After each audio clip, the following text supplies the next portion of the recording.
Recognized. Thank you, Madam Speaker, and I thank the gentleman from Georgia for yielding the time. Madam Speaker, I strongly support the rule before us today and the underlying legislation that will ensure that our Department of Defense stays laser focused on military readiness, supporting our service members and their families, and keeping our greatest adversaries in check.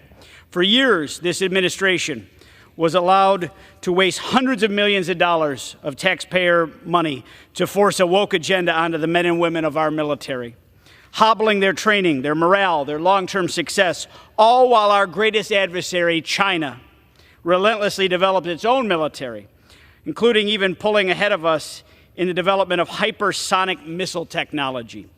Today, China possesses hypersonic missiles that can hit our shores, but we do not yet have the capabilities to completely deter this particular threat. The legislation under the rule before us today focuses key resources on this technology, part of which is developed right in my own district in New York's Southern Tier.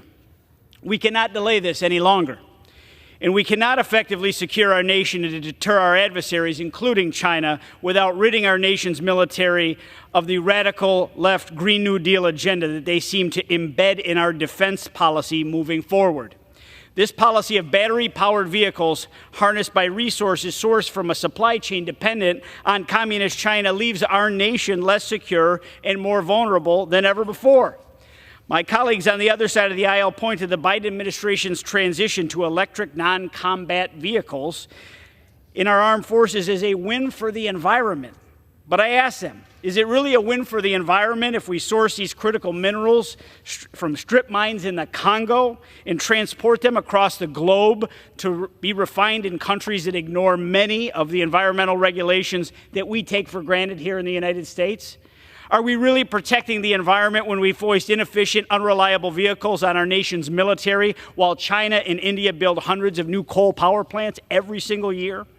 My colleagues on the other side of the aisle, they know the answer, but they'd rather push their false fairy tale narrative that these policies are going to reduce global emissions to score political points.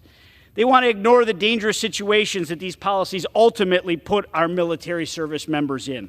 We need common sense policies that focus on merit, lethality, and readiness to shape our military in the coming years, not the woke dreams of a radical left that would prefer a country to not have a military at all. We certainly know that they don't believe that we should have a border, and as the policies of the Biden administration have so thoroughly illustrated to the American people.